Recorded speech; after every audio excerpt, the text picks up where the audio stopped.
गुरुदेव भगवान, भगवान श्री कृष्ण 16 कलाओं से युक्त थे। क्या ये कला धरती पर किसी इंसान में हो सकती है? यदि हाँ, तो ऊंचे स्थान पर स्थित साधु महात्मा? कभी नहीं, कभी नहीं, कभी साधु महात्मा किसी में भी नहीं। भगवान अद्वितीय है। चाहे जितना कोई सिद्ध हो जाए, सृष्टि की रचना कर लेगा क्या? प्रलय कर लेगा क्या? सूर्य पैदा कर देगा क्या? कोई भी महात्मा सूर्य पैदा कर देगा? चंद्र पैदा कर देगा क्या? नहीं। लहर है, वायु निकली, समुद्र में लीन हो गई, इतनी बात है। समुद्र ऐसी करोड़ों तरंगे पैदा कर सकता है, एक तरंग में ताकत नहीं कि समुद्र पैदा कर दे। हम सब तरंगे हैं उसकी। चाहे जितना बड़ा कोई महात्मा हो, ये सूर्य चंद्रमा प्रकट नहीं कर सकता, दिन रात का भेद नहीं मिटा सकता, सृष्टि नहीं पैदा कर सकता, जन्म मरण नहीं कर सकता। वो भगवान का उपदेश करके तुम्हें भजन करा सकता, बस इतनी बात है। और भगवान भगवान है, भगवान जैसा केवल भगवान है।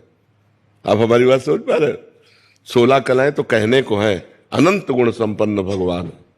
प्रियाजू 64 कला प्रवीण है, लालजू 16 कला प्रवीण है, प्रियाजू 64 कला प्रवीण है, भगवान राम 12 कला प्रवीण है।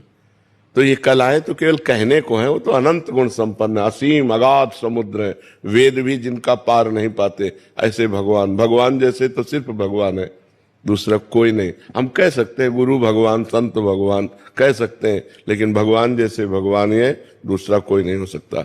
चाहे जितना बड़ा सिद्ध पुरुष हो, सृष्टि का परिवर्तन नहीं कर सकता, सृष्टि की रचना नहीं कर सकता, सृष्टि का विनाश नहीं कर सकता, सृष्टि का पालन नहीं कर सकता। कुछ हिस्से में सृष्टि का सुधार कर सकता है।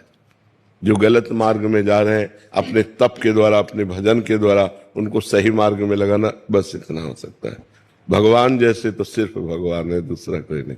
क्यों?